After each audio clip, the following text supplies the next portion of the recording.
West Bengal staff nurse grade 2 ইন্টারভিউর question and answer নিয়ে আবারও চলে এসেছি।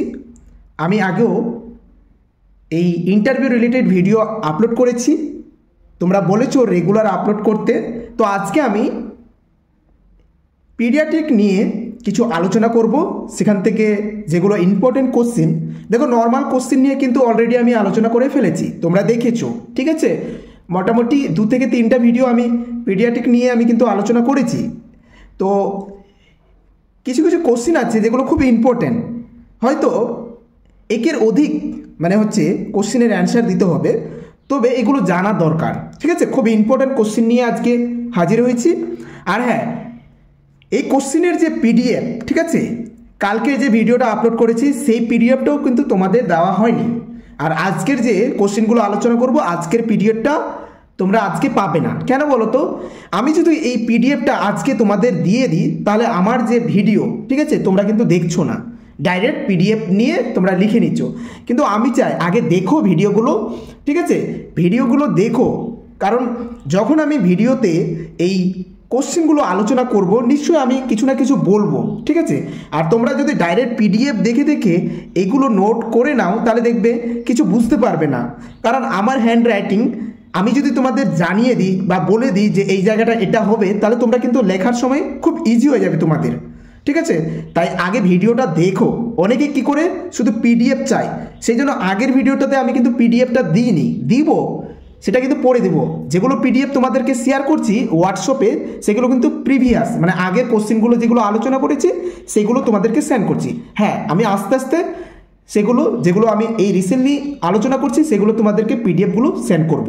পিডিএফ অনেকগুলো আছে, ঠিক আছে। এক একটা পিডিএফে 20টা করে পেজ আছে, ঠিক আছে। আমি প্রতিদিনই তোমাদের আজকের পিডিএফটা তোমরা পাবে না, ঠিক আছে। কালকের যে পিডিএফটা আজকে তোমরা পেতে পারো, তবে পাবে 8টার পর থেকে, রাত 8টার পর থেকে, ঠিক আছে। তো চলো আলোচনা করা যাক। দেখো, 1 নম্বর কোশ্চেন, বার্থ এক্সপেসিয়া। এই বার্থ এক্সপেসিয়া শব্দটা যারা লেবার রুমে কাজ করছে তারা কিন্তু ভালো করে জানে, ঠিক আছে। যখন বার্থ এক্সপেসিয়া হয়, তাদের যে কষ্ট, একটা স্টাফের যে কষ্ট, সেটা কিন্তু যারা লেবার রুমে কাজ করেছে তারা কিন্তু ভালো করে বুঝতে পারছে। তো চলো আমরা বার্থ এক্সপেসিয়া জিনিসটা কি শোনো। আমরা কি জানি, আফটার ডেলিভারি যদি বেবি না কাঁদে, বেবি কাঁদলো না, তখন তাকে আমরা বার্থ এক্সপেসিয়া বলি। কিন্তু তোমাদের ভালো করে জানতে হবে বার্থ এক্সপেসিয়া জিনিসটা কি, ঠিক আছে। Any baby who did not breathe after birth or the unable to maintain breathing it call birth asphyxia. আমরা বার্থ এক্সপেসিয়া কাকে বলবো?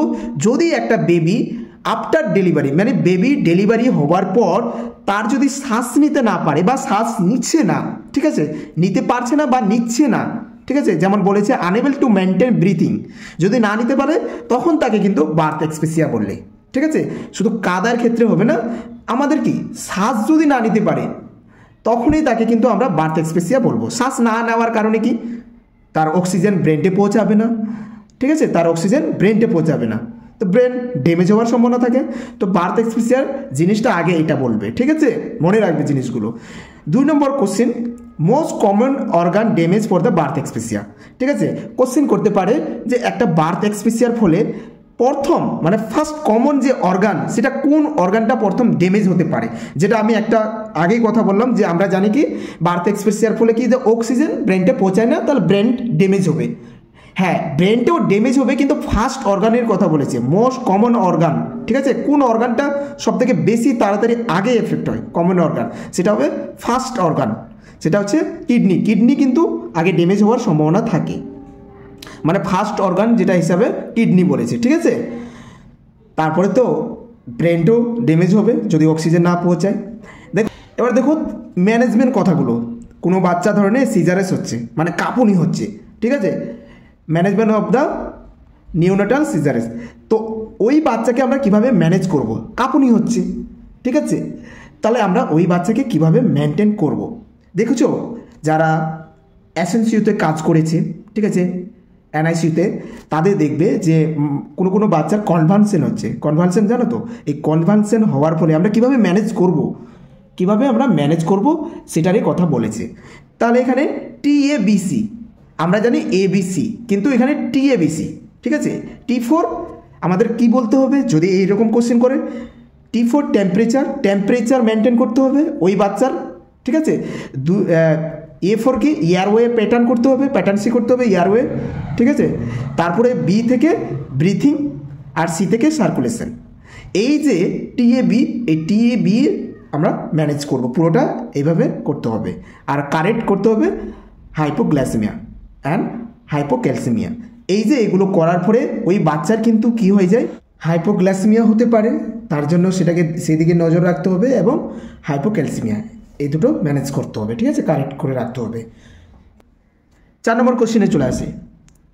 Respiratory rate in newborn. নিউবর্নের যে respiratory rate, normal respiratory rate সেটা কত, ঠিক আছে। আমরা জানি 40 to 60 পার মিনিট, কত 40 থেকে 60 পার মিনিট, ঠিক আছে, নর্মাল এটা হচ্ছে রেসপিরেটরি রেট।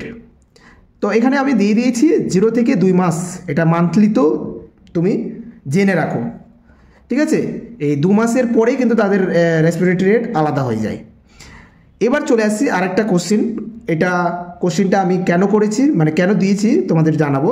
সিলভারম্যান যারা এই রেসপিরেটরি সম্পর্কে পড়েছো, দেখবে যে সিলভারম্যানের একটা রেসপিরেটরি ডিস্ট্রেসের যে একটা স্কোরিং আছে, ঠিক আছে, স্কোরিং আছে, সেই স্কোরিং অনুযায়ী আমাদের একটা, দেখবে তোমরা যারা লেবার রুমে কাজ করছো তারা উপরে একটা চার্ট থাকে, ঠিক আছে। এই চার্টটা যদি ফলো করো তো দেখতে পাবে যে আমরা কখন রেসপিরেটরি মানে সিভিয়ার মনে করব বা মডারেট মনে করব, মানে হচ্ছে বাচ্চা যে শ্বাসকষ্ট হচ্ছে কতটা হচ্ছে, ব্রিথিংয়ের যে ডিফিকাল্টি কতটা আছে, সেটা কিন্তু একটা মানে চার্ট আছে, ঠিক আছে। তো আমি এখানে জাস্ট তোমাদের বোঝানোর জন্য, যেহেতু শর্ট কোশ্চিন, যদি এখানে বলে যে লেস দেন 5, ঠিক আছে, লেস দেন যদি 5 হয় তাহলে সেটা হচ্ছে মাইল্ড রেসপিরেটরি, আর মাইল্ড রেসপিরেটরি ডিস্ট্রেস হবে, মাইল্ড রেসপিরেটরি ডিস্ট্রেস, ঠিক আছে। আর 5 থেকে 7-এর মধ্যে যদি সেই স্কোরিংয়ে থাকে সেটা হবে মডারেট রেসপিরেটরি ডিস্ট্রেস, ঠিক আছে। আর মোর দেন 7, যদি স্কোরিং যদি মোর দেন 7 থাকে সেটা হবে severe respiratory distress. 6 number question, antenatal prevention of the respiratory distress. দেখো এন্টিনেটাল পিরিয়ডে, ঠিক আছে, এন্টিনেটাল পিরিয়ডে আমরা ধরনের রেসপিরেটরি ডিস্ট্রেস হচ্ছে, বাচ্চার শ্বাসকষ্ট হচ্ছে, ঠিক আছে, ডপলার দিয়ে আমরা দেখলাম যে বাচ্চার শ্বাসকষ্ট হচ্ছে। সেক্ষেত্রে তোমরা ভালো করে বুঝো ব্যাপারটা, 24 to 34 উইকস, দেখো 24 থেকে 34 উইকের এক্সপেক্টেড টু ডেলিভারি সুন। যদি এই উইকের মধ্যে যদি ডেলিভারি হয়, মানে সুন মানে হওয়া, মানে এই ডেলিভারি হচ্ছে এত উইকের মধ্যে, তাহলে আমরা তখন কি করব, আমাদের কিন্তু অ্যান্টিনেটাল পিরিয়ডে, মানে অ্যান্টিনেটাল পিরিয়ডে সেই সময় আমাদের কিন্তু স্টেরয়েড দিতে হবে। বলে না, এই কোশ্চেনটা কিন্তু আমাকে অনেকজন ফোন করে বলেছিল যে দাদা আমরা স্টেরয়েড দিব, কোন স্টেরয়েড দিতে হয় এত উইকের, ঠিক আছে। শুনো, 24 to 34 মানে হচ্ছে 24 থেকে 34 উইক মানে হচ্ছে প্রিটার্ম, ঠিক আছে, প্রিটার্ম। এরপরে যেটা সেটা হচ্ছে টার্ম, তারপর হচ্ছে পোস্টার্ম, এগুলো কিন্তু মাথায় রাখবে। তাহলে আমরা প্রিটার্মের ক্ষেত্রে এটাও মনে রাখবে, প্রিটার্মের ক্ষেত্রে আমরা যে স্টেরয়েড দিই সেটা কী দিই, সেটা মেডিসিনের নামও জিজ্ঞাসা করতে পারে, ঠিক আছে। তো প্রত্যেকটা জিনিস তোমরা জেনে নাও। একটা হচ্ছে বেটামেথাজন, এটা হচ্ছে বেটা মনে রাখবে, আর একটা হচ্ছে ডেক্সটামেথাজন, ঠিক আছে।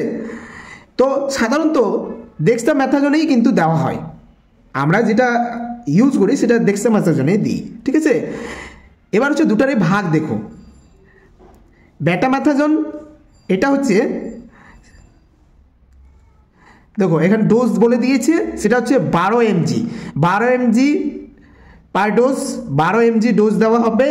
ডোজটা হবে 2 ডোজ, মানে 2টো ডোজ দেওয়া হবে। তাহলে 2টো ডোজ দেওয়া হলে তার mgটা হয়ে যাবে 12 দুগুণে 24 mg টোটাল পাবে, ঠিক আছে, 2টো ডোজ। এই 2টো ডোজ আমাদের কভার করতে 24 আওয়ার্স অ্যাপার্ট, মানে হচ্ছে 24 ঘন্টা অন্তর, মানে দূরত্ব থাকবে 24 ঘন্টা, ঠিক আছে, 24 ঘন্টা অন্তর আমাদের দূরত্বটা থাকবে, মানে 24 ঘন্টার পর 12 mg আমরা দিব, আবার 24 ঘন্টার পর আরেকটা 12 mg দিব, টোটাল 2টো ডোজ, ঠিক আছে। এবার যদি ডেক্সোমেথাজনের কথা বলি সেটা হবে 6 mg। 6 mg ডোজ আমাদের থাকবে 6 mg, আর ডোজের যে পরিমাণটা সেটা হবে 4টা ডোজ দিতে হবে, 4টা মানে 4টা ডোজ দিতে হবে অন্তর, মানে 12 ঘন্টা পর পর আমরা দিব। দেখো একই ডোজ কিন্তু সেমি ডোজ হয়ে যাচ্ছে, সেটা এটা কমে গেছে, ডোজের সংখ্যা কমে গেছে, এখানে কিন্তু অন্তর এটা ডোজের পরিমাণটা বাড়িয়ে দিয়েছে 4, মানে 4টা ডোজ দিতে হবে। এখানে 12 mg ছিল, এটা 2টো ডোজ, একই ব্যাপার, ঠিক আছে। মানে এমজিটা কমে গেছে, তাহলে এখানে ডোজের পরিমাণটা বাড়িয়ে দিয়েছে, যে 4টা ডোজ দিতে হবে, 4 বার দিতে হবে।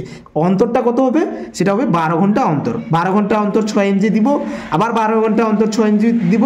হ্যাঁ, আফটার ডেলিভারি আমাদের আর কিন্তু এই স্টেরয়েড পায় না, ডেলিভারি হওয়ার পরে আর পায় না, ডেলিভারি আগে পর্যন্ত এই যে স্টেরয়েডটা দেওয়া হয়, ডেলিভারির পর দেওয়া হয় না, ঠিক আছে।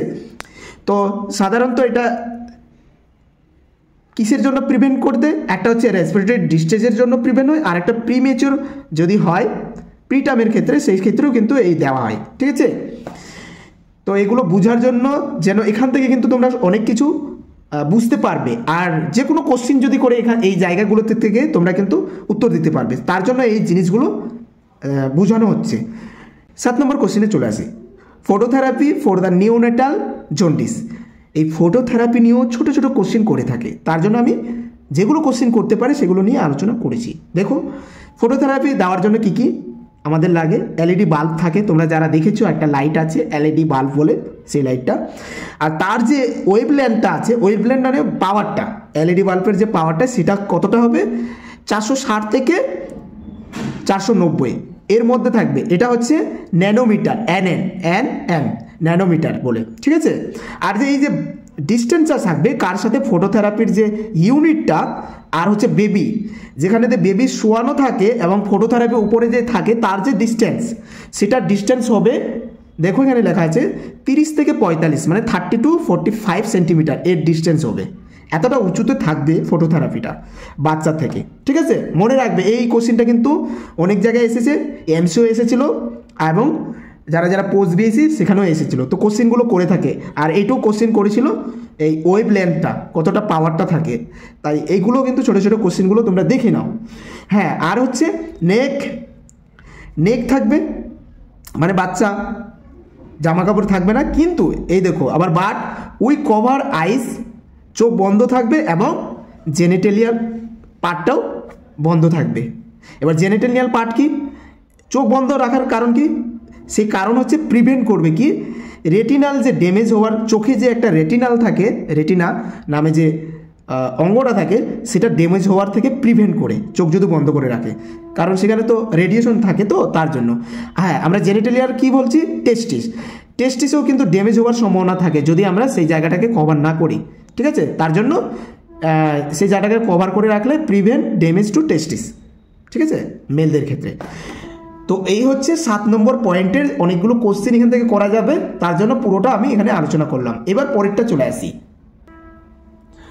8 নম্বরে দেখো, 8 নম্বরে বলেছে সাইড ইফেক্ট। দেখো যে কোনো জিনিসে ভালোর দিক থাকতে পারে এবং তার সাথে সাথে খারাপও দিক থাকতে পারে, যদি একটু মানে সেই দিকে নজর না দেওয়া হয়, কেয়ারলেস যদি হও, সেক্ষেত্রে কিন্তু অনেকটা সাইড ইফেক্ট পড়তে পারে। তাহলে এখানে বলেছে সাইড ইফেক্ট অফ ফটোথেরাপি। 1 নম্বর কি বলেছে, যেটা আগেও বললাম এখানে কি কি সাইড ইফেক্ট হতে পারে, damage of the retina and the testis, এই দুটো জিনিস ড্যামেজ হতে পারে যদি আমরা ঠিকমতো কভার না করি সেই জায়গাগুলো। তারপর হচ্ছে হাইপারথার্মিয়া, দেখো ফটোথেরাপির ক্ষেত্রে হাইপারথার্মিয়া হয়ে যেতে পারে, তাহলে সেক্ষেত্রে আমাদের নোটিস করতে হবে, দেখতে হবে ঠিকঠাক তাপমাত্রা কেমন চলছে, মনিটর করতে হবে। আর হতে পারে লুজ স্টুল হতে পারে, ঠিক আছে, সাইড ইফেক্টের ক্ষেত্রে। তারপর হচ্ছে হাইপোক্যালসিমিয়া, ক্যালসিয়ামের পরিমাণটা কমে যেতে পারে। আর হচ্ছে ব্রাউন্স বেবি সিনড্রোম, দেখবে বেবি হালকা ব্রাউন্স কালারের হয়ে যায়, সেই রকম একটা ইফেক্ট চলে আসতে পারে, ঠিক আছে। তো যদি বলে যে সাইড ইফেক্ট অফ ফটোথেরাপি দেব, তার সাইড ইফেক্টও আছে, কি কি আছে সাইড ইফেক্ট, সেগুলো জানতে চাইলে তোমরা এগুলো বলবে। 9 নম্বরে টাইপ অফ নিওনেটাল জন্ডিস, কত রকমের, 2 রকমের, এটা হচ্ছে ফিজিওলজিক্যাল জন্ডিস আর হচ্ছে প্যাথোলজিক্যাল জন্ডিস, ঠিক আছে। এগুলো নিয়ে আমি আলোচনা করলে অনেকটা বড় হয়ে যাবে, জাস্ট যেহেতু তোমরা গ্রেড 2 এর জন্য প্রিপারেশন নিচ্ছ, যতটা জানা দরকার ওইটাই আমি আলোচনা করছি, বেশি আলোচনা করব না। 10 নম্বরে চলে আসো, এখানে বলেছে feeding of low birth weight neonatal, ঠিক আছে। এই যে ফিটিং সম্পর্কে আমরা জানবো লো বার্থ বেবির ক্ষেত্রে। দেখো কিছু কিছু জিনিস আমরা তো জেনে ফেলেছি, সেইগুলো সেই জন্য আমি সহজগুলো আলোচনা করছি না। অনেক কিছু জানি, আমরা অনেক কিছু জানি, জাস্ট যেগুলো একটু ক্রিটিক্যাল সেগুলো নিয়ে আলোচনা করছি। কেন বলো তো, সহজগুলো আমাদের সবারই জানা আছে, যে আমরা এই যে লো বার্থ বেবির ক্ষেত্রে যে আমরা ফিটিং যে জিনিসটা কীভাবে আমরা ফিটিং করব, কখন ফিটিং করতে হয়, কখন করতে হবে না, সেগুলো আমরা জানি। কিন্তু আমি এখানে কিছু আলোচনা করব। দেখো লেস দেন 28 উইকস মানে 28 সপ্তাহ যদি কম হয়, তা বাচ্চাটা 28 সপ্তাহ কম বাচ্চা যদি হয়, ঠিক আছে, তাহলে সেই বাচ্চাকে কিন্তু আমরা ফিটিং করতে পারবো না বা ফিটিং দিতে পারবো না। তখন সেই বাচ্চাকে আমরা কিন্তু আইভি ফ্লুইড চালাতে হবে, ঠিক আছে। কারণ কেন মানে দিতে পারবো না, সাকিং রিফ্লেক্স কিন্তু সেই বাচ্চা থাকবে না, অ্যাবসেন্ট থাকবে। সাকিং রিফ্লেক্স অ্যাবসেন্ট, বাচ্চার কিন্তু সাকিং এই যে দুধ যে টানবে সেটা কিন্তু টানার ক্ষমতা থাকবে না এই এত উইকের বাচ্চাটা, 28 উইকস লেস দেন বলেছে, ঠিক আছে। তাহলে সেক্ষেত্রে কিন্তু আইভি ফ্লুইড চালাতে হবে। আইভি ফ্লুইড যদি বলে কোশ্চিন করে, সেটা আমরা হবে 10% ডেক্সট্রোজ, ঠিক আছে, সেটা কিন্তু আমাদের চালাতে হবে। হ্যাঁ, তার ডোজগুলো আমি পরে আলোচনা করব, ঠিক আছে, কীভাবে দিতে হবে, কত ডোজ দিতে হবে, ঠিক আছে, কোন বাচ্চাকে কতটা দিতে হবে। এবার চলে আসি 28 to 31 মানে 29 থেকে 31 উইকের মধ্যে যে বাচ্চাটা, সেই বাচ্চাটাকে কিন্তু আমরা ফিটিং মানে মায়ের দুধ ডাইরেক্টলি আমরা পান করাতে পারবো না, ঠিক আছে। আমাদের কি করতে হবে সেই বাচ্চাকে, তাহলে আমরা দুটো পদ্ধতিতে পারি। একটা হচ্ছে এনজি মানে হচ্ছে নেজো গ্যাস্ট্রিক টিপ, ওরাল গ্যাস্ট্রিক টিপ। হ্যাঁ, আমরা নাক দিয়েও সেই টিউব ইনসাইড করে তারপরে ফিড দিতে পারবো, আর ওরালও দিতে পারবো, ওরালও টিউব ডালে দিতে পারবো, ঠিক আছে। এটা হচ্ছে তোমার 29 থেকে 31 সপ্তাহের মধ্যে যে বেবিটা। ভালো করে মনে রাখো জিনিসগুলো। হয়তো তোমরা ভাবছো যে এগুলো ক্রিটিক্যাল, এগুলো তো ধরবে না, বলা যায় না যে কখন কোনটা কোশ্চিন ধরতে পারে। আমি কিন্তু এতগুলো পয়েন্ট দিচ্ছি, এতগুলো তোমাদের বলার দরকার নেই, যেটা চাইবে সেটা বলবে, ঠিক আছে। যদি কোশ্চিন করে যে 28 সপ্তাহের মানে হচ্ছে 28 সপ্তাহের নিচে বেবিকে আমরা মায়ের দুধ কি পান করতে পারি, পান করাতে পারি, তো তখন তুমি কি করবে, তখন তো তুমি জানো না, তখন কি করে, তখন সেই জিনিসটা যদি ভালো করে বলতে পারো যে না আমরা সেই বেবিকে পান করতে পারবো না, বা সেই বেবি কিন্তু সাকিং রিফ্লেক্স অ্যাবসেন্ট থাকবে, তার জন্য সেই বেবি কিন্তু মায়ের যে ব্রেস্ট ফিডিং সেটা কিন্তু করতে পারবে না, ঠিক আছে। এটা বললে খুব সুন্দরভাবে বললে দেখবে খুব ভালো লাগবে তাদের। আর সাথে সাথে কোশ্চেন করতে পারে, তখন তাদের ম্যানেজমেন্টটা কী করবে বলে দিবে যে আইভি ফ্লুইড চালাতে হবে। আইভি ফ্লুইড কী চালাবে, 10% ডেক্সট্রোজ, এই যে কোশ্চেনগুলো, তো এইগুলো যদি তোমরা জেনে যাও দেখবে ইজি মনে হবে। দেখো সহজগুলো কিন্তু অলরেডি আমি আলোচনা করেছি, তোমাদের যে পিডিএফগুলো আমরা মানে পিডিএফগুলো যেগুলো আমি শেয়ার করব সেখানে দেখতে পাবে, ঠিক আছে। তোমরা নোট করো, সেখানে তোমরা দেখতে পাবে যে কী কী আলোচনা করা হয়েছে। 11 নম্বর পয়েন্টটাতে দেখো, common cause of the hypoglycemia. Hypoglycemia তোমরা জানো, যদি গ্লুকোজের লেভেলটা যদি কমে যায় তারপরে সেটাকে বলে হাইপোগ্লাইসেমিয়া, ঠিক আছে। তো কেন কমে যায়, কি কারণে কমে যায়, ঠিক আছে। একটা নিউবর্ন বেবির এই যে হাইপোগ্লাইসেমিয়া হয় কেন হয়, কি কি কারণে, একটা হতে পারে কি আইইউজিআর জানো, এর ফুল ফর্মও ধরে নিতে পারে, সেটা হচ্ছে ইন্ট্রা ইউট্রাইন গ্রোথ রিসেস্ট্রিকশন। 11 নম্বরটা যেটা আলোচনা করব সেটা হচ্ছে common cause of hypoglycemia. Hypoglycemia জানো, গ্লুকোজ লেভেল কমে গেলে তাকে হাইপোগ্লাইসেমিয়া বলে। এবার হচ্ছে কারণটা কেন, মানে ছোট বাচ্চাদের বা নিউবর্ন বেবির কেন হাইপোগ্লাইসেমিয়া হয়, ঠিক আছে, সেগুলো আমরা জানবো। আমি 3টা পয়েন্ট দিয়েছি, এগুলো যে কোনো একটা তোমরা বলতে পারলেই বাস হয়ে গেল। এবার হচ্ছে কারণগুলো দেখো, আইইউজিআর জানো তোমরা, যেটা হচ্ছে ইন্ট্রা ইউট্রাইন গ্রোথ রেস্ট্রিকশন, এর ফুল ফর্ম, এর কারণে হতে পারে। আরেকটা হচ্ছে এসজিএ এর ফুল ফর্ম কি জানো, যেটা small for the gestational age, small for the gestational age. আরেকটা কি কেন হতে পারে হাইপোগ্লাইসেমিয়া, গ্লুকোজ লেভেল মায়ের বাচ্চার কমে যায়, সেটা হচ্ছে প্রিটার্মের ক্ষেত্রে, মানে হচ্ছে লেস দেন 35 উইকস, সেটা প্রিটার্মের ক্ষেত্রে বেবি যদি হয়, প্রিটার্ম বেবি তাদের ক্ষেত্রে কিন্তু দেখবে পুষ্টির মাত্রা কমে যায় বলে হাইপোগ্লাইসেমিয়া হওয়ার চান্স থাকে। আর একটা লো বার্থ বেবি, দেখো লো বার্থ মানেই হচ্ছে তার মধ্যে ব্লাডের পরিমাণ কম, পুষ্টির পরিমাণ কম, ঠিক মতো সব কিছু যায়নি তার জন্য লো বার্থ বেবি। আরেকটা কি হাইপোথার্মিয়া, যে বাচ্চার হাইপোথার্মিয়া হবে সেই বাচ্চার দেখবে গ্লুকোজ লেভেলটা অনেকটা কমে গেছে। আর একটা সেপসিস, এখানে দেখেছো প্রিটার্ম, আচ্ছা আমি তো এগুলো আলোচনা করলাম। হাইপোথার্মিয়া, তারপরে হাইপোথার্মিয়া, সেপসিস, অ্যাসফিক্সিয়া, এগুলো যদি হয়ে থাকে তাহলে দেখবে তার হাইপোগ্লাইসেমিয়া হয় সেই বাচ্চার। ঠিক আছে, এই কজগুলো তোমরা জেনে নেবে। পরেরটা কোশ্চেনটা দেখো, 12 নম্বর কোশ্চেন। নিউবর্ন বেবি যে পদ্ধতিতে গ্লুকোজ লেভেল টেস্ট করে, যে পদ্ধতিতে একটা নিউবর্ন বেবির যে গ্লুকোজ লেভেল আমরা টেস্ট করি, ঠিক আছে, টেস্ট করার জন্য কি ব্লাড নিতে হয়, সেই পদ্ধতিকে কি বলে? তাহলে এইটা কিন্তু কোশ্চেন করেই থাকে, সেটা হচ্ছে ডিপস্টিক, ডিইপি, এটা কিন্তু পি, ঠিক আছে, ডিপস্টিক মেথড। এই মেথডটা, এই পদ্ধতিকে বলে ডিপস্টিক মেথড। ঠিক আছে, কেমন? দেখো আমরা কিন্তু হিল পিক করি, যদি আমরা ছোট নিউবর্ন বাচ্চার ক্ষেত্রে আমরা যখন ব্লাড নিব গ্লুকোজ লেভেল টেস্ট করার জন্য, তখন কিন্তু হিল পিক করতে হয়। ঠিক আছে, আর হিল পিক করব আমরা মধ্যখানে না, দুই সাইডে আমরা করব। ঠিক আছে, এটা ধরো হিল একটা, তার মধ্যখানে পায়ের তলায় আমরা করব না, দুই সাইডে করতে হয়। ঠিক আছে, এটাও একটা নিয়ম। এবার আমি 15 নম্বর কোশ্চেন আলোচনা করব। 15 নম্বর কোশ্চেনটা তোমরা দেখো ভালো করে।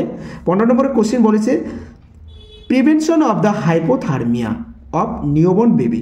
এটা কিন্তু আগেও আলোচনা করেছি আমরা, হাইপোথার্মিয়া কিভাবে প্রিভেন্ট করব, কিভাবে আমরা একটা বাচ্চাকে হাইপোথার্মিয়া থেকে রক্ষা করব, কি কি করতে হবে, সেই পয়েন্টগুলো দেখো অনেকগুলো আছে, প্রায় 10টা পয়েন্ট, আমি কয়েকটা পয়েন্ট আলোচনা করেছি। 1 নম্বর ওয়ার্ম ডেলিভারি রুম, মানে রুমটা যে থাকবে একটু ওয়ার্ম থাকবে, কতটা?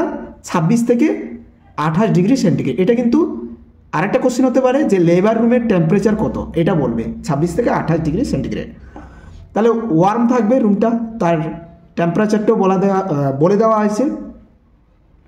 আর হচ্ছে ওয়ার্ম চেইন তোমরা জানো 10টা পয়েন্ট আছে, সেই পয়েন্টগুলো আলোচনা এখন করবো না, পরে করবো। ওয়ার্ম চেইন জিনিসটা কি? 2 নম্বর এখানে ওয়ার্ম রিসাসিটেশন কর্নার, যেই জায়গায় রিসাসিটেশন আমরা করবো বেবি খারাপ হলে, বার্থ এক্সপেক্সিয়া হলে, সেই যে রিসাসিটেশন জায়গাটা কর্নারটা, সেটাও থাকবে, ওয়ার্ম থাকবে। 3 নম্বরে ইমিডিয়েটলি ড্রাই দ্য বেবি, আমাদের বেবিটাকে কি করতে হবে? ইমিডিয়েটলি ড্রাই করতে হবে। ঠিক আছে, যেহেতু বেবির পুরোটা ভিজা ভিজা থাকে।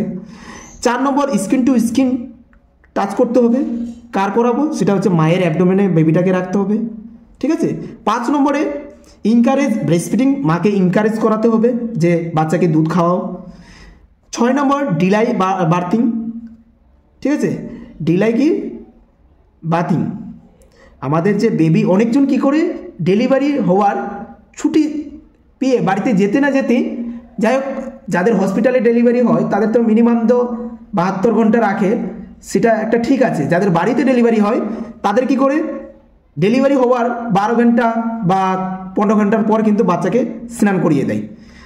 এর ফলে কিন্তু হাইপোথার্মিয়া হতে পারে। ঠিক আছে, তো আমাদের ডিলাই করতে হবে, মানে আমাদের দেরি করে তাকে স্নান করাতে হবে। তার টাইমিংটা হচ্ছে যে 24 ঘন্টা, আফটার 24 আওয়ার্স, ঠিক আছে, আফটার 24 আওয়ার্স। ঠিক আছে, 24 ঘন্টার পরে আমাদের একটা বেবিকে স্নান করতে পারি। ঠিক আছে, এই ভুলটা করবে না যে ডেলিভারি হওয়ার সাথে সাথে বা কিছুক্ষণ পর বা 10 ঘন্টা পর বাচ্চাকে স্নান করিয়ে দিলে, এরকম কিন্তু করা যাবে না। এরকম কিন্তু করা যাবে না, না হলে হাইপোথার্মিয়া হওয়ার চান্স থাকবে। 7 নম্বরে অ্যাপ্রোপ্রিয়েট ক্লোথিং, ঠিকঠাক কাপড় পরাতে হবে। ঠিক আছে, কাপড়টা ঠিকঠাক পরাতে হবে। 8 নম্বর রুমিং ইন মানে হচ্ছে keeping mother and the baby together, বাচ্চাকে রাখতে হবে মায়ের সাথে সাথে। ঠিক আছে, তো এই পয়েন্টগুলো তোমরা মুখস্থ করে রাখো, এতগুলো বলতে হবে না, যখন কোশ্চিন করবে 2-1টা বললেই বাস হয়ে গেল। ঠিক আছে, হাইপোথার্মিয়া প্রিভেন্ট যদি জানতে চাই বা কিভাবে তুমি ম্যানেজ করবে, ম্যানেজ কথাটাও যদি হয়, এই পয়েন্টগুলো বলবে, এগুলো কিন্তু করতে পারে। ঠিক আছে, গ্রেড 2তে এরকম কোশ্চিন করতে পারে। তোমরা কিন্তু এগুলোকে অবহেলা করবে না যে না বড় বড় কোশ্চিন আলোচনা করছে, আমি কোশ্চিনগুলো বড় বড় আলোচনা করছি, কিন্তু তুমি 1-2টা পয়েন্ট এখান থেকে বলতে পারলেই হলো। ঠিক আছে, এবার পরের কোশ্চিনের আলোচনায় চলে যাই। ক্যাঙ্গারু মাদার সম্পর্কে তোমরা সবাই জানো, 16 নম্বর পয়েন্ট ক্যাঙ্গারু মাদার। ঠিক আছে, ক্যাঙ্গারু মাদার সম্পর্কে সবাই জানো, বলার কিছু নেই, আমি অনেক ভিডিওতে আলোচনা করেছি, বাট তবু এই টপিকটা কেন আমি এখানে লিখলাম তার কারণ আছে, যেগুলো আলোচনা করা হয়নি আগের টপিকে, সেগুলো নিয়ে কিন্তু আলোচনা করা হচ্ছে। দেখো আজকের টপিকটাতে যে কোশ্চেনগুলো আমি কিন্তু বোঝানোর চেষ্টা করছি, শর্টকাট না, বড় আছে, বাট এখান থেকে তোমরা অ্যান্সার দিতে পারবে, ঠিক আছে, যদি জেনে যাও বা বুঝে নাও। ক্যাঙ্গারু মাদার কেয়ার, দেখো ক্যাঙ্গারু মাদার কেয়ার যে আমরা দেওয়া হয় বা দিই আমরা, ক্যাঙ্গারু মাদার কেয়ারটা কোন কোন বেবিকে দিই? সব বেবিকে কি দিই আমরা ক্যাঙ্গারু মাদার কেয়ার? দেখো আমি এখানে একটা আলোচনা করেছি যে সব বেবিকে দেওয়া হয় না। কাকে দিব? যে বাচ্চাটা হিমোডাইনামিক্যালি স্টেবল অথবা preterm and low birth baby, ঠিক আছে, স্টেবল থাকতে হবে। প্রিটার্ম হতে পারে, লো বার্থ হতে পারে, ঠিক আছে, কিন্তু বাচ্চাটা স্টেবল থাকতে হবে। এমন না বাচ্চাটার মধ্যে কোনো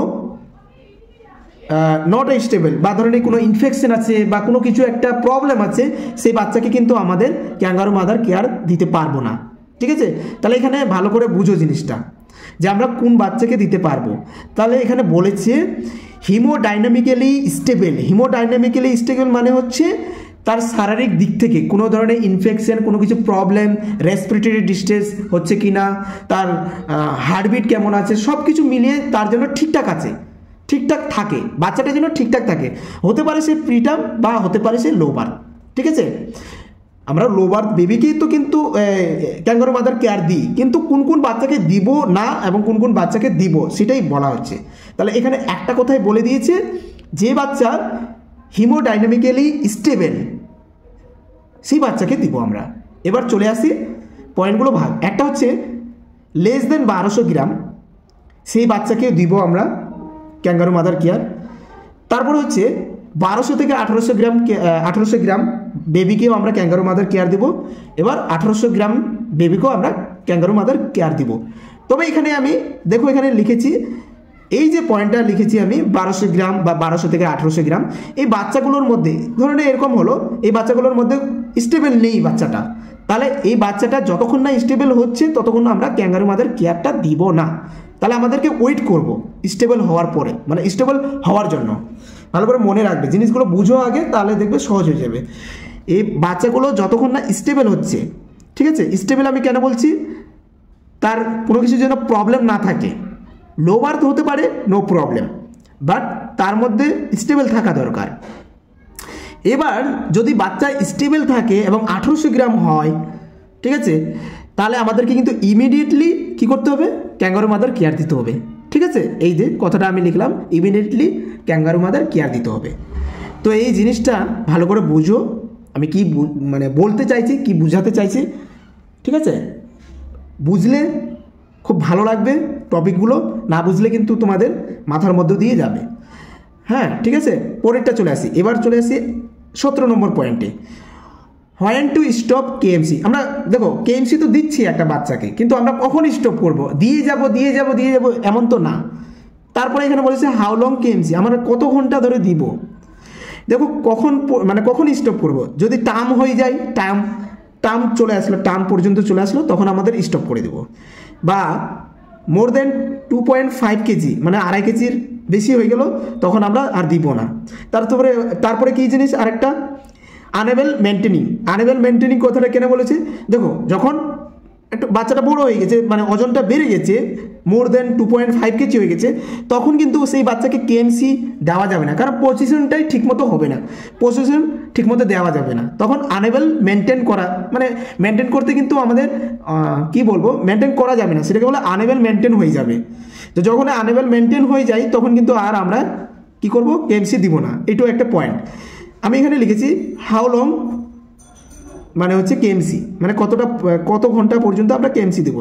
দেখো আমি এখানে মিনিমাম কথাটা বলছি, মিনিমাম 1 আওয়ার, তুমি বেশিও দিতে পারো, যতটা দিবে ততটা ভালো, কিন্তু মিনিমাম 1 ঘন্টা তোমাকে কেএমসিতে দিতে হবে, ঠিক আছে। পয়েন্টগুলো দেখো, এখানে কোশ্চেনগুলো করলে তোমরা ইজিভাবে অ্যান্সার দিতে পারবে।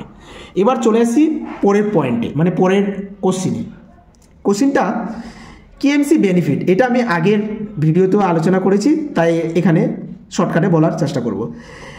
দেখো কেএমসির বেনিফিট কি, আমাদের কেএমসি দেওয়ার কারণ কি, আমাদের উপকারিতা কি। উপকারিতা কি হবে, উপকারিতা অনেক কিছু আছে, আমি 4-5টা পয়েন্ট এখানে তুলে ধরেছি। উপকারিতা যদি বলা যায়, এক্সক্লুসিভ ব্রেস্ট ফিডিংটা হবে। 2 নম্বর ডিক্রিজ হবে মর্টালিটি, ঠিক আছে। এই যে বাচ্চা যে মারা যাচ্ছে হাইপোগ্লাইসেমিয়ার জন্য বা অনেক কারণের জন্য, সেটা কিন্তু ডিক্রিজ হবে, মানে মর্টালিটিটা কমে যাবে, মৃত্যুর হারটা। আরেকটা হচ্ছে ডিক্রিজ কী হবে, হাইপোথার্মিয়া। এটা তো আমরা আগেই জানি, হাইপোথার্মিয়া প্রিভেন্ট করে কেএমসি দেওয়ার ফলে। আরেকটা আর্লি ডিসচার্জ, যদি কেএমসি দাও তাহলে বেশি দিন আমাদের হসপিটালে থাকতে হবে না, তাড়াতাড়ি ডিসচার্জ ছেড়ে দিবে। তো এগুলো হচ্ছে আমাদের বেনিফিট কেএমসি দেওয়ার ফলে। 19 নম্বর কোশ্চেন, দেখো কোশ্চেনগুলো আলোচনা করলে অনেক বড় ভিডিও হয়ে যাচ্ছে, আমি কিন্তু বেশি কোশ্চেন আলোচনা করব না, 20টা করে করব, পরবর্তীকালে আরও ভিডিও বানাবো, ঠিক আছে। নেক্সট ভিডিও রেগুলার আসতে থাকবে। কি বলেছে, how the baby is a monitor during the KMC. আচ্ছা, কেএমসি দেওয়ার সময় আমরা আমাদের যে মনিটার করতে হবে, মানে কত ঘন্টা অন্তর অন্তর আমরা মনিটার করব। এভরি 30 মিনিট আমাদের কিন্তু মনিটার করতে হবে বেবিটা। 30 মিনিট পর আবার দেখতে হবে ঠিকঠাক আছে কিনা, সব কিছু ঠিক আছে কিনা, ব্রেস্ট ফিডিং করছে কিনা ঠিকঠাক, আবার 30 মিনিট পর আমাদের আবার দেখতে হবে, ঠিক আছে। তো এই হচ্ছে আজকের কোশ্চেন। আরেকটা এখানে ইম্পর্টেন্ট, সেটা হচ্ছে নর্মাল টার্ম নিউবর্ন। এই যে নর্মালগুলো ভ্যালুগুলো আছে সেগুলো তোমরা দেখে নাও ভালো করে। একটা নিউবর্ন বেবির যে temperature, normal temperature 36.5 degree centigrade two 37.5 degree centigrade. Heart rate, newborn বেবির নর্মাল হার্ট রেট কত, 120 থেকে 160 বিটস পার মিনিট, ঠিক আছে, বিট পার মিনিট কিন্তু বলবে। রেসপিরেটরি রেট সেটা হবে 40 to 60 পার মিনিট, ঠিক আছে, রেসপিরেটরি রেট নিউবর্ন বেবির ক্ষেত্রে। ব্লাড প্রেশার যদি জিজ্ঞাসা করে নিউবর্ন বেবির ক্ষেত্রে 60/40 mmHg, ঠিক আছে। ক্যাপিলারি রিফিল টাইম যদি বলে তাহলে হচ্ছে লেস দেন 30 সেকেন্ড। তো এত কিছু যে আলোচনা করলাম, তোমরা যদি ভালো করে এগুলো পড়ে নাও। আমি কেন বড় বড় করে আলোচনা করছি, মানে অনেক ডিটেলসে আলোচনা কেন করছি, ততটাও ডিটেলস না, অনেক আরও আলোচনা করা যাবে। কারণ যে কোনো জিনিস এখান থেকে অনেক কিছু কোশ্চিন হতে পারে, সেগুলো কিন্তু তোমরা ইজিলিভাবে অ্যান্সার দিতে পারবে যদি ডিটেলসভাবে আলোচনা করা যায়, ঠিক আছে। তো আজকে এখান থেকে ভিডিওটা শেষ করছি। নেক্সট টাইম আবারও একটা ইন্টারভিউ রিলেটেড ভিডিও আপলোড করব। আশা করি এই ভিডিওটা তোমাদের ভালো লাগবে।